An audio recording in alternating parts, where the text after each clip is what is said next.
হাফিজুল হাদিস শেখ আল্লামা ইমাম জালালউদ্দিন আস-সুয়ুতি বলছেন, দুনিয়ার মানুষ যদি মাহে রমাদানুল মুবারক যদি লাইলাতুল কদরের কারণে দামি হয়, তাহলে মাহে রবিউন নূর শরীফ মাহে রমজানের চেয়ে কোটি গুণ দামি।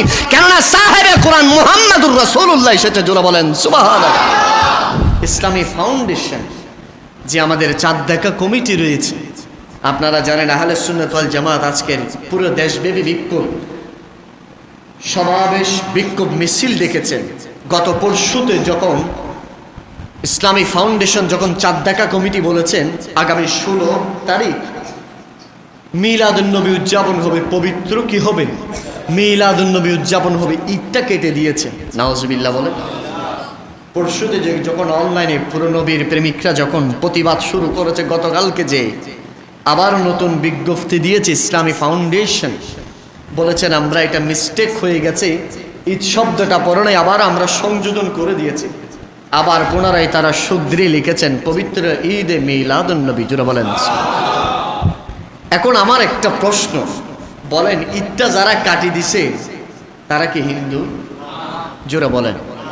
বৌদ্ধ, খ্রিস্টান, মাজুসি, তারা তো মুসলমান, দাড়িটারি বেশি লম্বা, সব কিছু ঠিক আছে, 5 ওয়াক্ত নামাজও পড়ে, সব কিছু ঠিক আছে, কিন্তু তারা সব মানতে রাজি, বলে যে আমরা ঈদ মানতে রাজি না। সব মানতে রাজি, ঈদ মানতে রাজি না। আমি আপনাদেরকে একদম সহজভাবে বলি, বাবা ঈদ মানে কি বলেন? সবাই বলেন খুশি। ঈদ বলতে যেটা বারবার ফিরে আসে, আরবিতে আইন ইয়াদা, যেটা বারবার ফিরে আসে এটাকে ঈদ বলা হয়।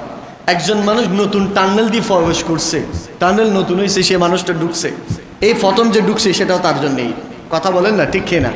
একজন মানুষ নতুন চাকরি করেছে, বেতন পেয়েছে, স্যালারি পেয়েছে, প্রথম বেতন পেয়েছে, এটা তার জন্য ঈদ কিনা বলেন? আরো জোরে বলেন না, ঈদ। একজন মানুষের এই মোবাইলটা হারাই গেছে, হারানোর পরে বহু কষ্টের পরে মোবাইলটা ফিরে পাইছে, ফিরে পাওয়ার পরে যে খুশি, এটাও ঈদ। কথা বলেন না, ঠিক কিনা? একজন মানুষের সাইয়ারা গাড়ি হারাই গেছে, পুলিশের মাধ্যমে গাড়িটা পাইছে, পাওয়ার পরে মালিক কি খুশি হয় নাকি বেজার হয়? খুশি হলে এটা খুশিটাকে বলা হয় ঈদ। খুশিটাকে কি বলা হয়? ঈদ। আপনারা একটু বুঝবেন, বলেন আপনারা আমাকে। বিশ্ববিখ্যাত ইমাম হাফিজুল হাদিস শেখ আল্লামা, আমি এগুলো বলতেছি আবার যেন কেউ যেন বলতে না পারে হুজুর এমনি মন গড়া বলে দিছে। মন হাফিজুল হাদিস শেখ আল্লামা জালালউদ্দিন আস-সুয়ুতি তিনি বর্ণনা করছেন, দুনিয়ার মানুষ রবিউল আউয়াল কেমন শ্রেষ্ঠ, কেমন শ্রেষ্ঠ জানেন? আমরা শ্রেষ্ঠ মাস কোনটাকে বলি বলেন? রমজানকে। কেন শ্রেষ্ঠ মাস কাকে বলি বলেন? মাহে রমাদানুল মুবারক। রমাদান শ্রেষ্ঠ কেন হয়েছে আমরা রমজানের আলোচনায় বলেছিলাম। রমজানের মাঝে আল্লাহ পাক লাইলাতুল কদর দান করেছেন, সেজন্য সুবহানাল্লাহ। কি জন্য? লাইলাতুল কদর। আল্লাহর কোরআন বলছে লাইলাতুল কদর খায়রুম মিন আলফি শাহর।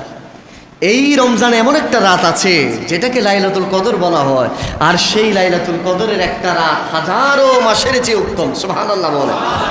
তো লাইলাতুল কদরে কারণে যদি রমজান দামি হয়, এবার বলেন সাহেবে কোরআন, সাহেবে কোরআন, কোরআন যে নবীর জন্য হয়েছে। কোরআন বলেছেন নবী যখন মক্কায় ছিল আমিও মক্কায়, নবী যখন উহুদের ময়দানে, আমি কোরআন মক্কায় বসে থাকি নাই, আমি উহুদের ময়দানে চলে গেছি। সুবহানাল্লাহ। কোরআন যখন হুনাইন বলতেছেন, নবী যখন হুনাইনের ময়দানে, কোরআন তো বলে নাই নবী আপনি এখানে আসবেন, আবার আপনি মক্কায় মদিনায় আসবেন, আমি হুনাইনে যাব না, এমন হয় নাই। কোরআন বলতেছেন নবীকে আতাত করতে করতে আমি হুনাইনের ময়দানে চলে গেছি। সুবহানাল্লাহ। কোরআন বলতেছেন নবী মক্কা থেকে মদিনা যাবে, দিনের পর দিন, রাতের পর রাত মরুভূমির সেই ধুলাবালি মুক্ত মরুভূমির সেই ইট পাথরকে বেশে আমার নবী সেই জাজিরাতুল আরবের মদিনায় পৌঁছে যাচ্ছে। কোরআন তো মদিনায় অপেক্ষা করে নাই। কোরআন বলতেছেন আমি সাহারা মরুভূমির মাঝখানে আমি কোরআন নবীর উপর অবতীর্ণ হয়েছি। জোরে বলেন সুবহানাল্লাহ।